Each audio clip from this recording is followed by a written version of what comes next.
And the Air Force is now investigating how the suspect was able to get a gun after he was charged and convicted with domestic abuse, something he should not have been able to do under federal law. This as we learn more about how he was stopped and the massive amount of ammunition he used in the bloodshed.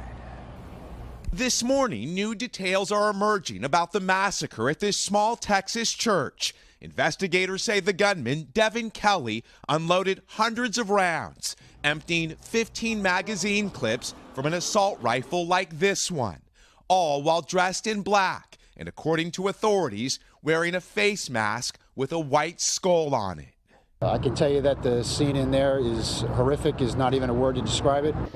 Police now suggesting Kelley's attack on the First Baptist Church may not have been random, and questions are being raised about whether Kelley may have been targeting his mother-in-law, who was a member of the church but was not there on Sunday. We know there was conflict between the families, and whether that was revenge or not, it would be speculation on my part.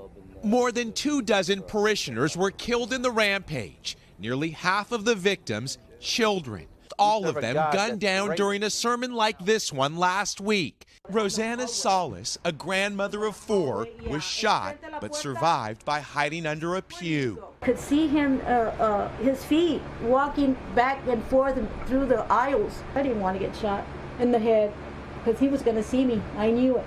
Officials say after he left the church, the suspect was confronted by an armed neighbor, Stephen Williford, who shot Kelley in the torso and leg. And every time I heard a shot, I knew that that probably represented a life. I was scared to death. After a high-speed chase, the gunman would fire his last shot, a bullet to his own head.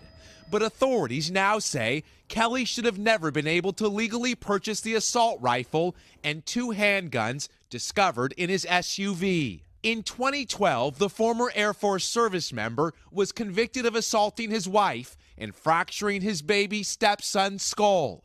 The domestic violence conviction should have made it illegal for Kelley to purchase weapons. But in a statement released late Monday, the Air Force admits Kelley's court-martial was never entered into the National Criminal Database, a mistake the Department of Defense is now reviewing. At a somber vigil overnight, the 2 heroes credited with stopping the bloodshed share a warm embrace. 2 men that saved lives, as others are still fighting for their own. Police are now mapping out the crime scene today. Investigators say after the suspect was shot during that high-speed pursuit, he called his father before he took his own life. Investigators say the suspect's family is cooperating. Hello, Today fans. Thanks for checking out our YouTube channel. Subscribe by clicking that button down there and click on any of the videos over here to watch the latest interviews, show highlights, and digital exclusives.